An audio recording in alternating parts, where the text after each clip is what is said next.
अध्याय 8 भगवत प्राप्ति। अर्जुन ने कहा, हे भगवान, हे पुरुषोत्तम, ब्रह्म क्या है, आत्मा क्या है, सकाम कर्म क्या है, यह भौतिक जगत क्या है तथा देवता क्या है? कृपा करके यह सब मुझे बताइए। हे मधुसूदन, यज्ञ का स्वामी कौन है और वह शरीर में कैसे रहता है, और मृत्यु के समय भक्ति में लगे रहने वाले आपको कैसे जान पाते हैं? भगवान ने कहा, अविनाशी और दिव्य जीव ब्रह्म कहलाता है और उसका नित्य स्वभाव अध्यात्म या आत्म कहलाता है। जीवों के भौतिक शरीर से संबंधित गतिविधि कर्म या सकाम कर्म कहलाती है। हे देहधारियों में श्रेष्ठ, निरंतर परिवर्तनशील यह भौतिक प्रकृति अधिभूत कहलाती है। भगवान का विराट रूप, जिसमें सूर्य तथा चंद्र जैसे समस्त देवता सम्मिलित हैं, अधिदैव कहलाता है तथा प्रत्येक देहधारी के हृदय में परमात्मा स्वरूप स्थित मैं परमेश्वर अधियज्ञ कहलाता हूँ। और जीवन के अंत में जो केवल मेरा स्मरण करते हुए शरीर का त्याग करता है, वह तुरंत मेरे स्वभाव को प्राप्त करता है, इसमें रंच मात्र भी संदेह नहीं है। हे कुंती पुत्र, शरीर त्यागते समय मनुष्य जिस जिस भाव का स्मरण करता है, वह उस भाव को निश्चित रूप से प्राप्त होता है। अतएव हे अर्जुन, तुम्हें सदैव कृष्ण रूप में मेरा चिंतन करना चाहिए और साथ ही युद्ध करने के कर्तव्य को भी पूरा करना चाहिए।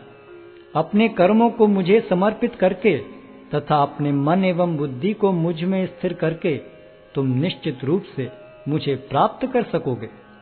हे पार्थ, जो व्यक्ति मेरा स्मरण करने में अपना मन निरंतर लगाए रखकर अविचलित भाव से भगवान के रूप में मेरा ध्यान करता है, वह मुझको अवश्य ही प्राप्त होता है। मनुष्य को चाहिए कि परम पुरुष का ध्यान सर्वज्ञ, पुरातन, नियंता, लघुतम से भी लघुतर, प्रत्येक का पालन करता, समस्त भौतिक बुद्धि से परे, अचिंत्य तथा नित्य पुरुष के रूप में करे।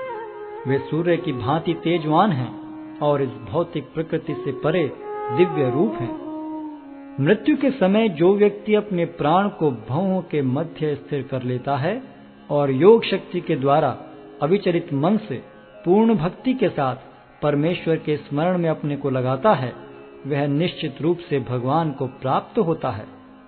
जो वेदों के ज्ञाता हैं, जो ओंकार का उच्चारण करते हैं और जो संन्यास आश्रम के बड़े बड़े मुनि हैं, वे ब्रह्म में प्रवेश करते हैं। ऐसे सिद्धि की इच्छा करने वाले ब्रह्मचर्य व्रत का अभ्यास करते हैं। अब मैं तुम्हें वह विधि बताऊंगा जिससे कोई भी व्यक्ति मुक्ति लाभ कर सकता है। इस योगाभ्यास में स्थित होकर तथा अक्षरों के परम संयोग यानी ओंकार का उच्चारण करते हुए यदि कोई भगवान का चिंतन करता है और अपने शरीर का त्याग करता है, तो वह निश्चित रूप से आध्यात्मिक लोकों को जाता है।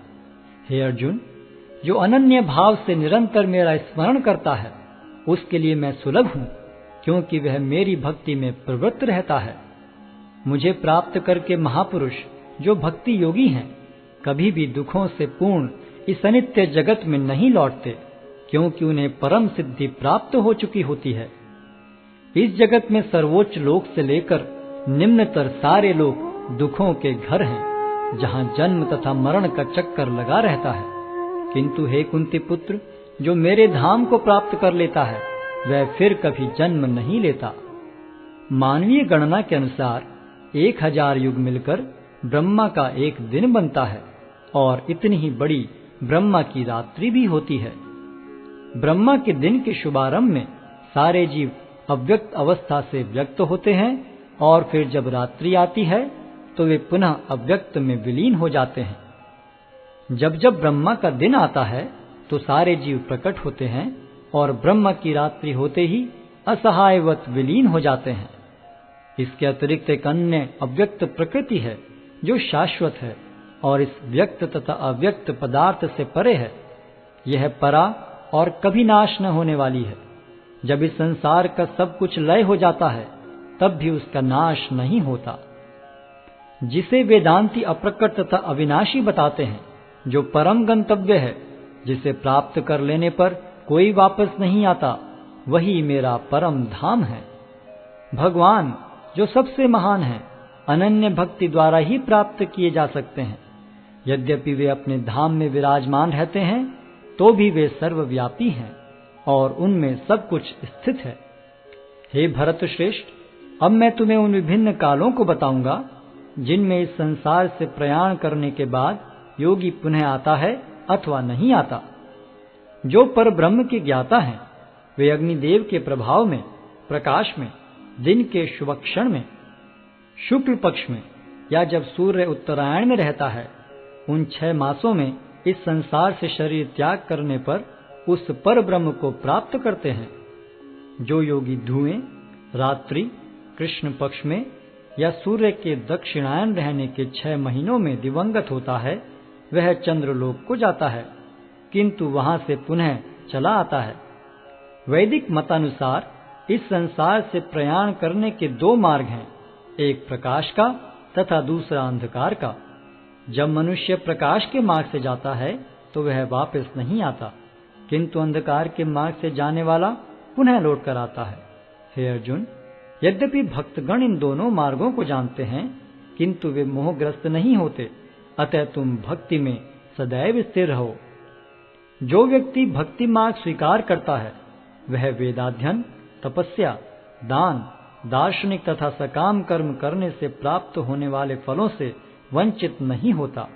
वह मात्र भक्ति संपन्न करके इन समस्त फलों की प्राप्ति करता है और अंत में परम नित्य धाम को प्राप्त होता है।